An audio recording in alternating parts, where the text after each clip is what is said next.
Fascist হাসিনাকে হটিয়ে তরুণরাই শেষ গোলটি দিয়েছে, মির্জা ফখরুলের মন্তব্য। বললেন, তাদের বাদ দিয়ে কোনো পরিকল্পনা নয়। আপত্তি নেই পরিবেশ অধিদপ্তর আর সিটি কর্পোরেশনের। গাছ কাটায় বাম রাজ্যের এই দলের বিরোধিতা, শুরু করা যাচ্ছে না সরকারি বরিশাল কলেজের ভবন নির্মাণের কাজ। দেখছিলেন ক্রাউন সিমেন্ট সংবাদ শিরোনাম, এবারে বিস্তারিত।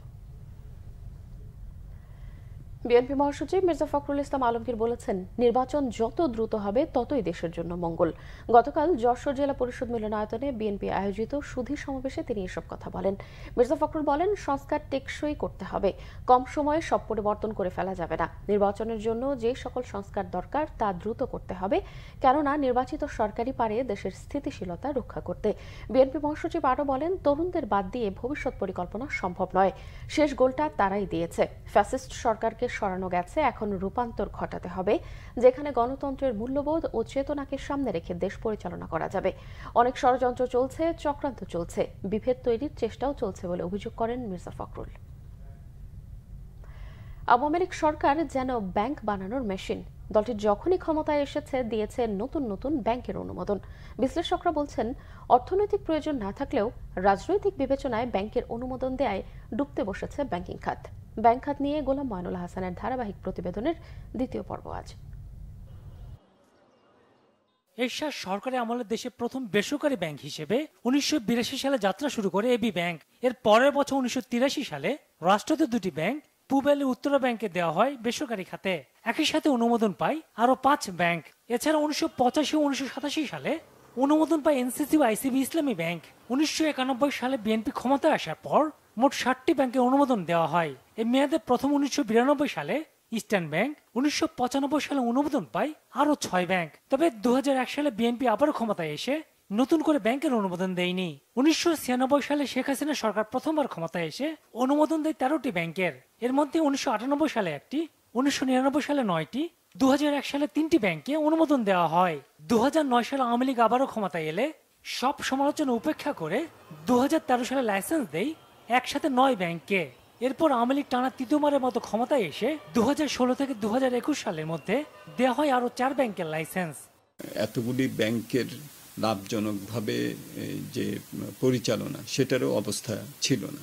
সুতরাং ব্যাংকগুলির লাইসেন্স দেওয়ার সময় কিন্তু এক ধরনের একটা দুরভিসন্ধিমূলক একটা অবস্থান থেকে এগুলো দেয়া হয়েছে। এই লেভেলের ইকোনমি বা এই সাইজের ইকোনমি নিয়ে অন্য দেশে ব্যাংকের সংখ্যা হচ্ছে আমাদের 1/3। তা আওয়ামী লীগ সরকারের কিছু ক্যারেক্টারিস্টিক্স ছিল, এর মধ্যে যে চাইছে তাকে ব্যাংক দিয়ে দেওয়া।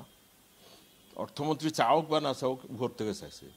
সাইফুর রহমান ফাইন্যান্স মিনিস্টার থাকতে তো দেনে ব্যাংক যখন প্রধানমন্ত্রী ছিল কোনো তো প্রশ্নই উঠলো না ওই 4-5 বছর।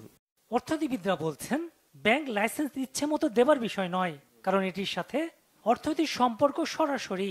ব্যাংকগুলো দেয়াই হয়েছিল যাতে করে এই ব্যাংকগুলোকে বিভিন্নভাবে ব্যবহার করে এটা থেকে টাকা বের করে নিয়ে আসা এবং অনেক ক্ষেত্রে টাকা বাইরে পাচার করা। সেই সংস্কৃতিটা এখন বাংলাদেশের অর্থনীতির জন্য একটা বোঝা হয়ে দাঁড়িয়েছে।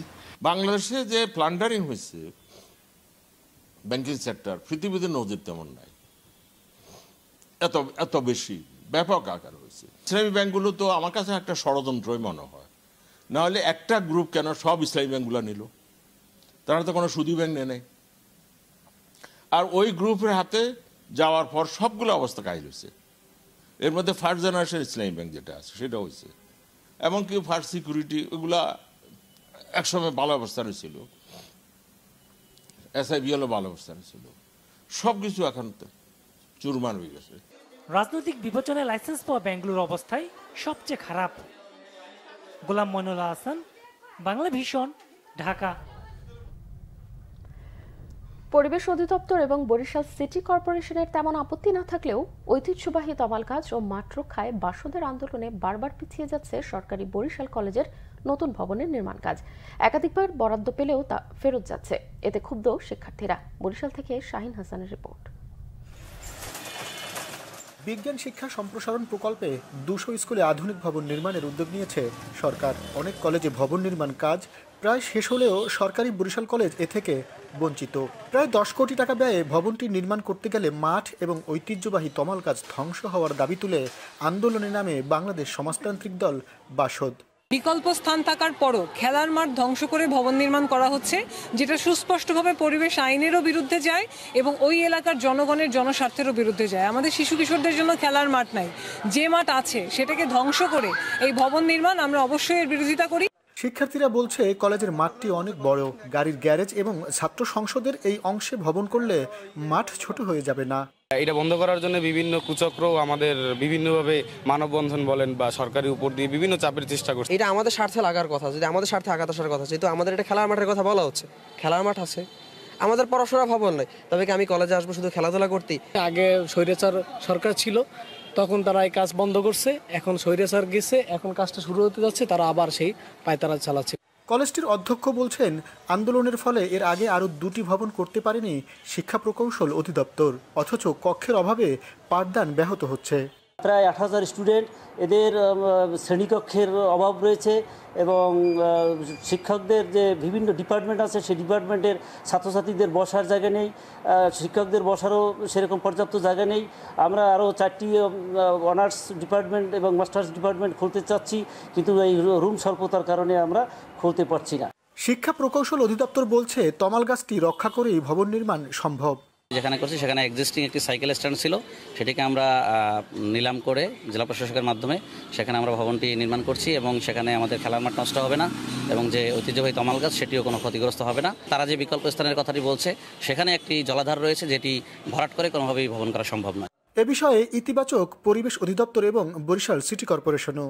ওখানে যদি গাছপালা অন্য কিছু কাটা না হয় বা আশেপাশে পরিবেশে যদি ক্ষতি না হয় তাহলে কাজটা এটা হয়ে যাক, এটা বলা যায়। আর যদি এটা ফেরত যায় তাহলে হয়তো আবার নতুন করে এটা বরাদ্দ নিয়ে আসে, এটা একটা জটিল বিষয়। মাঠ দখলের ক্ষেত্রে মাঠ ভরাট করে যদি বা মাঠ দখল করে কোনো কেউ স্থাপনা নির্মাণ করে, সিটি কর্পোরেশন থেকে এটি তদারকি করা যেতে পারে এবং ব্যবস্থা গ্রহণ করা যেতে পারে। বিষয়টা নিয়ে জেলা প্রশাসক মহোদয় আমার কাছে জানতে চেয়েছিলেন, ওনাকে আমরা বিষয়টি জানিয়েছি। নতুন ভবন হলে শ্রেণীকক্ষ সংকট দূর হওয়ার পাশাপাশি নতুন কয়েকটি সাবজেক্টও খুলতে পারবে কর্তৃপক্ষ, বলছে শিক্ষার্থীরা।